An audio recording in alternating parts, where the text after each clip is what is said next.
السلام علیکم۔ Asia 41 news کے ساتھ میں ہوں آپ کی میزبان زینت سجاد۔ خبر شامل کرتے ہیں۔ ڈیرہ مراد جمالی سے ڈپٹی کمشنر نصیر آباد کیپٹن ریٹائر ضلع کار علی قرار نے کہا کہ خسرہ اور ربیلا جیسے خطرناک امراض سے بچوں کو محفوظ رکھنے کے لیے حکومت سنجیدہ اور جامع اقدامات کر رہی ہے۔ 17 نومبر سے 29 نومبر تک جاری خسرہ اور ربیلا مہم کو کامیاب بنانا ہم سب کی مشترکہ ذمہ داری ہے، اس لیے والدین، کمیونٹی اور تمام متعلقہ ادارے بھرپور تعاون کریں تاکہ بچوں کی صحت کو لاحق خطرات کا مؤثر تدارک کیا جا سکے۔ ان خیالات کا اظہار انہوں نے ڈسٹرکٹ ہیلتھ آفس نصیر آباد میں محکمہ صحت اور کامنیٹ کے زیر اہتمام خسرہ اور ربیلا ویکسینیشن مہم کے افتتاح کے موقع پر بات چیت کرتے ہوئے کیا۔ اس موقع پر district health officer doctor Abdul Manan Lakhti, کامنیٹ کے Saddam Hussain M S, doctor Habib Indrani P P H I کے A D S P, Tanveer Ahmed Buledi N staff, doctor Ghulam Yasin Dazli, doctor Abdul Qadeer Abdu, doctor Zahir Hussain Umrani, deputy commissioner کے پی ایس منظور شرازی، کونسلر محمد عثمان ادبی، مولانا نواب الدین ڈوم کی علامہ شبیر احمد ابڑو، مختار احمد جتا خان، جان بنگلزئی سمیت محکمہ صحت کے دیگر افسران بھی موجود تھے۔ ڈپٹی کمشنر نصیر آباد کیپٹن ریٹائر ضلع کار علی قرار نے اس مہم کو ناگزیر قرار دیتے ہوئے کہا کہ خسرہ اور ربیلا بچوں میں لاحق ہونے والے ایسے امراض ہیں جو بروقت حفاظتی اقدامات کے بغیر سنگین کمپلیکیشن پیدا کر سکتے ہیں، اسی لیے والدین اپنے بچوں کو وقت پر ویکسین لگوانے میں ہرگز غفلت نہ کریں۔ انہوں نے کہا کہ ضلعی انتظامیہ محکمہ صحت کے ساتھ مل کر مہم کی کامیابی کے لیے ہر ممکن تعاون فراہم کرے گی اور تمام ٹیموں کو ہدایت کی گئی کہ گھر گھر جا کر بچوں کو ویکسین فراہم کی جائے تاکہ کوئی بھی بچہ اس اہم مہم سے محروم نہ رہے۔ انہوں نے عوام سے اپیل کی کہ وہ آگاہی پھیلائیں، ویکسینیشن ٹیموں سے تعاون کریں اور بچوں کے بہتر اور محفوظ مستقبل کے لیے اپنا کردار ادا کریں۔ کے ساتھ ہی ایک اور خبر شامل کرتے ہیں۔ ڈیرہ مراد جمالی سے جمعیت علماء پاکستان کے سابق صوبائی جنرل سیکرٹری علامہ عبدالحکیم انقلابی نے پریس کلب ڈیرہ مراد جمالی میں میڈیا نمائندوں سے گفتگو کرتے ہوئے کہا کہ آج اوج پاور پلانٹ ضلع نصیر آباد کے عوام کو سہولیات فراہم کرنے سے گریزاں مقامی بے روزگار نوجوانوں کو روزگار کی فراہمی کرنے کی بجائے دیگر صوبوں سے تعلق رکھنے والے لوگوں کو نوازا جا رہا ہے، حتیٰ کہ مالی خاکروب سمیت دیگر تک کی خدمات بھی دیگر صوبوں سے تعلق رکھنے والے افراد سے لینا مقامی افراد کی بے بسی کو روندنے کے برابر ہے۔ اس سے قبل رائلٹی اور دیگر مد میں مقامی افراد کے بہتر مفاد میں اوج پاور پلانٹ کی جانب سے اقدامات کیے جا رہے تھے، اب صرف چند لاکھ روپے سپورٹس میں خرچ کر کے اوج انتظامیہ اپنی جیبیں بھر کر مقامی افراد کے حقوق غصب کر رہا ہے، جسے کسی صورت برداشت نہیں کیا جائے گا۔ انہوں نے کہا کہ اوج پاور پلانٹ سے ڈیرہ مراد جمالی کو مفت بجلی کی فراہمی کو ہر صورت یقینی بنایا جائے، کیونکہ پی پی پی کے سابق حکومت نے اوج پاور پلانٹ کے ساتھ اس حوالے سے باقاعدہ معاہدہ کیا تھا جس پر تاحال عمل درآمد نہیں ہو سکا۔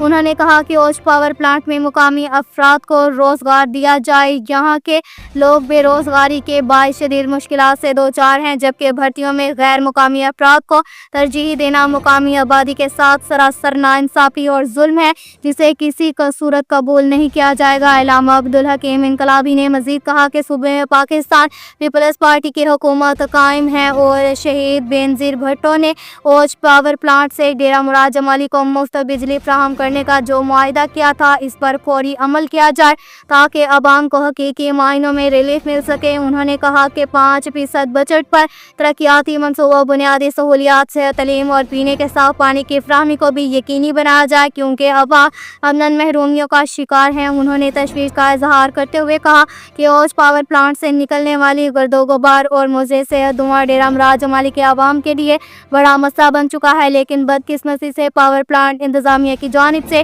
اس ماحولیاتی آلودگی کے ازالے کے لیے کوئی سنجیدہ اقدامات نہیں کیا جا رہا، صرف اسپورٹ کے نام پر کچھ فنڈز فراہم کر کے عوام کو مطمئن کرنے کی ناکام کوشش کی جا رہی ہے جو ناکافی ہے۔ علامہ عبدالحکیم انقلابی نے مطالبہ کیا کہ اوج پاور پلانٹ انتظامیہ اپنے وعدوں پر عمل کرتے ہوئے عوامی مسائل کے مستقل حل کرے تاکہ فوری اقدامات کرے اور بصورت دیگر احتجاج کا اعلان کیا جائے گا۔ کے ساتھ ہی ایک اور خبر شامل کرتے ہیں ڈیرہ مراد جمالی سے۔ عالمی یوم ذیابیطس کے موقع پر سول ہسپتال ڈیرہ مراد جمالی میں ماہ امراض قبر ڈاکٹر محمد اسماعیل جتک کی زیر صدارت ایک پروقار تقریب منعقد کی گئی، جس میں doctor Abdul Qadeer, doctor Naseer Umrani, doctor Hammad Ullah Zehri MS، doctor Habib Ullah Pandrani, doctor Khalida, doctor Razia, doctor Arif Paliti, doctor Shabbir Samar, doctor Yasin Domki, doctor Ata Muhammad Khosa, doctor Maqbool Ahmed Khosa, doctor Abdul Ghaffar Hashmi, doctor Sarfaraz Qasid, doctor دیدار حسین سمیت دیگر افراد نے شرکت کی۔ تقریب کا مقصد عوام میں ذیابیطس کے حوالے سے آگاہی پیدا کرنا اور اس مرض سے بچاؤ کے متعلق رہنمائی فراہم کرنا تھا۔ اس موقع پر خطاب کرتے ہوئے ڈاکٹر محمد اسماعیل جتک نے کہا کہ ذیابیطس آج دنیا میں تیزی سے بڑھنے والے بیماریوں میں سر فہرست جو دل، گردے، آنکھ، اعصاب اور